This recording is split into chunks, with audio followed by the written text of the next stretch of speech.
Warm welcome. This is Markus Termin at the 17th of September 2024.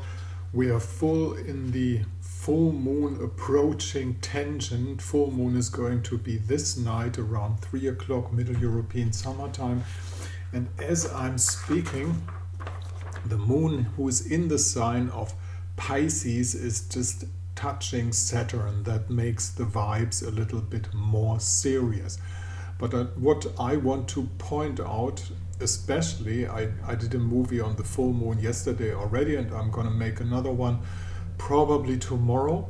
But what we do have, and I want you to take care because of that, is the opposition of Venus and Chiron at the same time.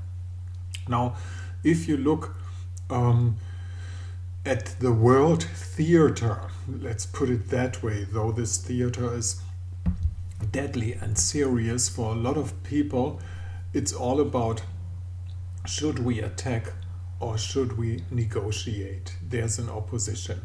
And Venus, who wants to negotiate, who always wants to negotiate, and she has a bit of distance to the South Node and Lilith. Remember, this full moon is going to be an eclipse.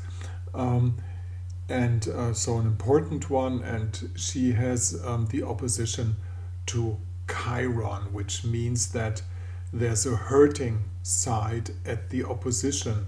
As soon as you try to negotiate, you might touch this Chiron just as well. Now, who's the so-called ruler of the Aries sign? This is Mars, of course, and it makes it even more important because Mars is weak in the sign of Cancer, but his position is an exact square position to the North and South Node line, which is, of course, the so-called eclipse line where the eclipses are happening. So the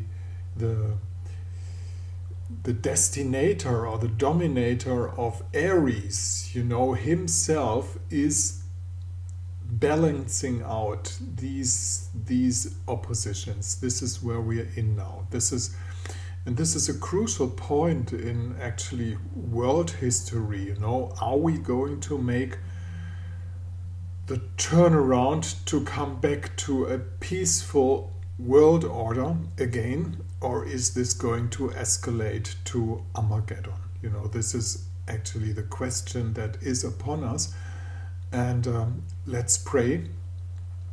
It's going to be necessary these days because it doesn't seem like there's a lot of ratio out there. There isn't a lot of intelligence out there. There's a whole lot of madness, isn't it? So take care for your personal life. Have a look at your chart. Where is Libra going? Where is Aries going in your chart? And this will be the field that you might have to integrate something, because you will be personal affected. For instance, if you have an Aries rising, you have Chiron in the rising sign, and then it might be you that is offending others. If you are Libra rising, it could be just the other way around. It's your intention to negotiate, to settle it all right, to take care for leveling out things, and then there's Chiron at the opposite trying to punch you back. So take care for that. This is Markus Termin, Astrologisches Stundenbuch, speaking at the 17th of September 2024. And in case you want to get in contact, don't miss this little paper. Okay, thank you for listening. Hope to see you tomorrow.